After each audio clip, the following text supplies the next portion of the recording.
Honoring his family name was never enough for Kazan Yamaoka. He wanted to surpass his father's reputation and end what he saw as the thinning of samurai culture, with farmers often posing as samurai. His father tried to turn Kazan's attention to more noble pursuits, but Kazan refused to heed his advice, and borrowing his father's katana, he embarked on a dark pilgrimage to prove his worth and rid Japan of impostors. Ignoring the code that had been taught to him, Kazan killed impostors in the hills and the valleys, on the beaches and in the woodland. The killings were brutal, cruel, and morbid. He humiliated farmers and warriors alike, yanking off their top knots and stripping them of their armor. His rage, bloodlust, and perverse sense of honor knew no bounds. Monks believed he was possessed by something dark and otherworldly, and cursed him while a noble lord began to call him Oni Yamaoka, the rageful samurai, an insult both to Kazan and his family. As Kazan made for the lord's town, he suddenly found himself face to face with a samurai standing on a dirt road, blocking his way. Kazan readied his kanebo. Without a word, the samurai attacked and quickly secured the upper hand. But he hesitated. With a devastating blow, Kazan crushed the samurai's head and cracked his helmet. As Kazan approached the fallen samurai, he saw his father's face and staggered back to his haunches. His father stared at Kazan with mingled shame and regret as he issued his last breath.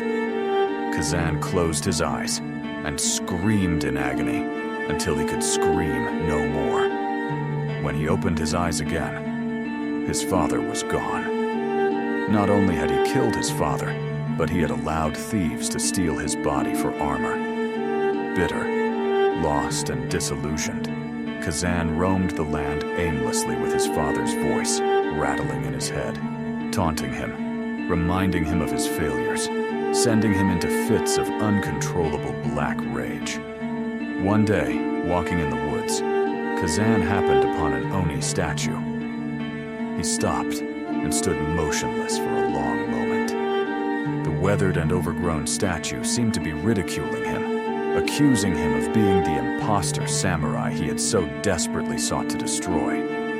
Kazan shook the laughing voice out of his head and half remembered the lord who had ridiculed him as Oni Yamaoka. With renewed anger, Kazan journeyed to a town high up in the snowy mountains where the lord resided.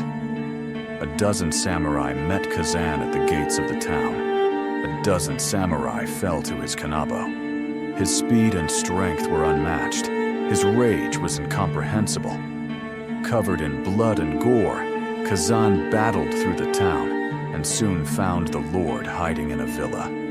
He dragged him out of a cabinet, sliced his tendons to immobilize him, and watched him beg and squirm like a dog. Without hesitation, he thrust his fist into the lord's mouth and yanked out the wicked tongue that had desecrated his name. Satisfied, Kazan exited the villa to find himself surrounded by dozens of farmers, wielding rusted scythes, sharp pitchforks, and heavy clubs. He survived the first few assaults, but there were too many attackers coming from every direction. Within moments, Kazan was on the ground, staring at a cold, indifferent, darkening sky as farmers took turns stabbing and torturing the Oni who had butchered their beloved lord. The frenzied mob dragged Kazan into a small stone mill to continue the torture and finally left him to die a slow, agonizing death. When they returned, the mill was filled with a strange black fog, and Kazan's body and the kanebo were nowhere to be found.